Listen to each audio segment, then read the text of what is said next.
Hello everyone, welcome back to my channel. I hope you all are fine. I am Mahima Abbas और हम कर रहे थे क्लास 12 पॉलिटिकल साइंस का चैप्टर इंटरनेशनल ऑर्गेनाइजेशंस। आज की वीडियो में हम पढ़ेंगे about jurisdiction of the UN. So let's get started. Jurisdiction का मतलब होता है किसी एक पर्टिकुलर एरिया में रहकर अपनी अथॉरिटी और अपनी पावर दिखाना। तो ज्यूरिसडिक्शन ऑफ द यूएन का मतलब है कि यूएन की एक सर्टेन एरिया में ही उसकी अथॉरिटी है और पावर है। ये एरिया क्या है?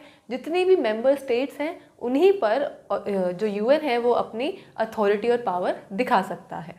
लास्ट वीडियो में हमने स्ट्रक्चर्स एंड प्रोसेसेस के रिफॉर्म्स के बारे में पढ़ा था, जिसमें हमने मेंबरशिप की बात की गई थी। और मेंबरशिप की बात बहुत ही सीरियस इशू है यूएन का, लेकिन उसके अलावा भी बहुत सारे ऐसे इश्यूज हैं जिनको रिव्यू की ज़रूरत है, जिनको हमें रिफॉर्म करना पड़ेगा यूएन में। जैसे ही यूएन ने अपने एग्जिस्टेंस के 60 ईयर्स कंप्लीट किए, तभी यूएन के मेंबर स्टेट्स के सारे हेड्स मिले in September 2005 to celebrate the anniversary and review the situation.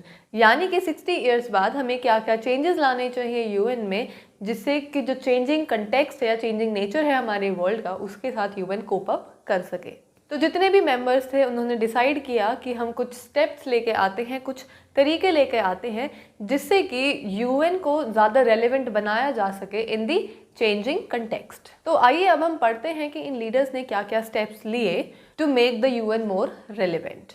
First step था creation of a peace building commission.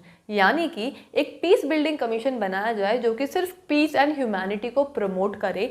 किसी भी दो कंट्री या किसी ग्रुप ऑफ कंट्रीज के बीच में कोई भी लड़ाई झगड़ा होता है तो यूएन का जो पीस बिल्डिंग कमीशन होगा वो बीच में आएगा और दोनों के मामले को सेटल डाउन कराने की कोशिश करेगा।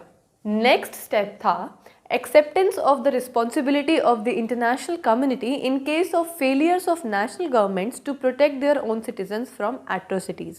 कई बार ऐसा होता है किसी ना किसी कंट्री में सिविल वॉर चल रही होती है या कोई भी इंटरनल कन्फ्लिक्ट चल रहा होता है, जिसमें जो नेशनल गवर्नमेंट है वो फेल हो जाती है अपने सिटीजन्स को प्रोटेक्ट करने में।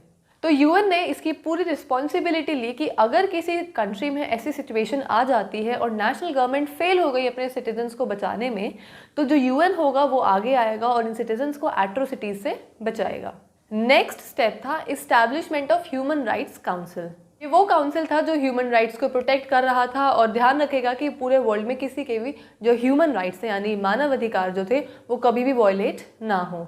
नेक्स्ट स्टेप था agreements to achieve millennium development goals.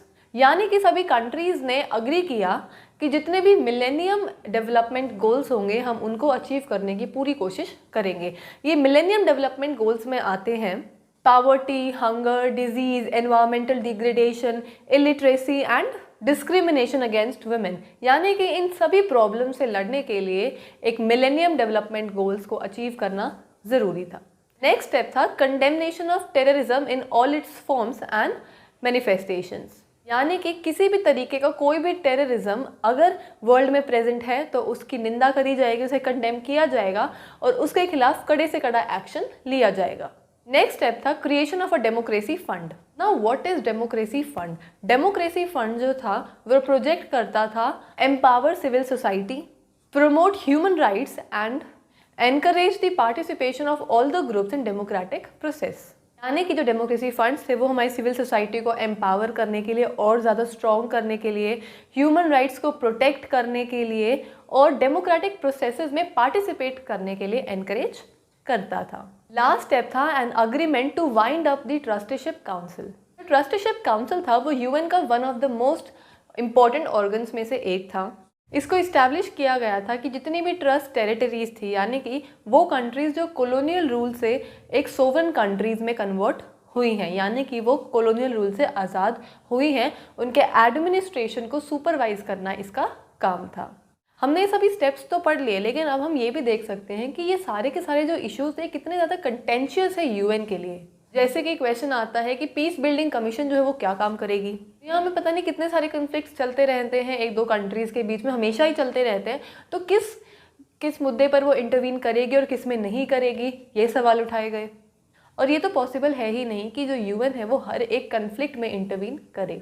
Similarly question उठाया गया कि जो इंटरनेशनल कम्युनिटीज़ हैं उसकी क्या रिस्पॉन्सिबिलिटी है इन डीलिंग विद एट्रोसिटीज़, और ह्यूमन राइट्स क्या है और कौन से ह्यूमन राइट्स के वायलेशन पर एक्शन लिया जाएगा और क्या एक्शन लिया जाएगा, ये सवाल भी उठे। जैसे कि हम जानते हैं कि वर्ल्ड में अभी भी मैक्सिमम कंट्रीज़ जो है वो डेवलपिंग कंट्रीज़ है, तो किस हद तक ये पॉसिबल है कि जो यूएन है वो अपने सस्टेनेबल डेवलपमेंटल गोल्स को अचीव कर सकता है। और ये भी सवाल उठा कि टेररिज्म की एक्चुअल डेफिनेशन क्या है, हम किस चीज़ को टेररिज्म मानेंगे, किस इंसान को या उसकी कौन सी हरकत को हम एक एज अ टेररिस्ट या एज अ टेररिज्म कंसिडर करेंगे, और किस तरीके से यूएन को फंड्स को यूज़ करना चाहिए डेमोक्रेसी को प्रमोट करने के लिए। तो दैट्स इट, आज की वीडियो में इतना ही। नेक्स्ट वीडियो में हम पढ़ेंगे about India and the UN reforms. तो अगर आपको मेरी वीडियो अच्छी लगी हो, so you know the drill, like share and subscribe. Thank you and stay safe.